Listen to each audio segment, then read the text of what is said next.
আল্লাহ পাক আমাদেরকে, এবং উনি চাইছেন, সবসময় চাচ্ছিলেন যে ইমান নাহি, তাদেরকে যেন আল্লাহ তাআলা ধৈর্য ধারণের তৌফিক দান করে। আসসালামু আলাইকুম ওয়া রাহমাতুল্লাহ। ঢাকাতে ওনার হার্ট অ্যাটাক হয়েছিলেন, উনি 3 দিন সিসিইউতে ছিলেন।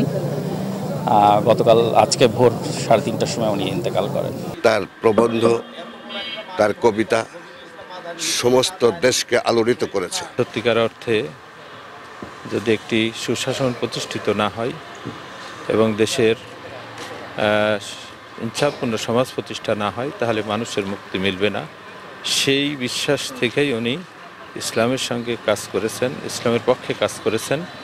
ওনার সাহিত্য দিয়ে, ওনার গান দিয়ে, ওনার কথা দিয়ে আজীবন চেষ্টা করেছেন। বাংলার টিচার হিসাবে যত ছাত্র তার কাছে পড়েছে সবাই তার প্রশংসা না করে কেউ পারেনি। সেই জীবনে ইসলামের উপরে অনেকগুলো বই লিখে উনি অত্যন্ত সমাদৃত হয়েছেন। আজকের এই জানাজায় আমরা তার জন্য দোয়া করি, আল্লাহ যেন তার জীবনের ভুল ত্রুটি মাফ করে তিনি যে ইসলামের জন্য কাজ করেছেন এই জন্য তাকে জান্নাতবাসী করেন।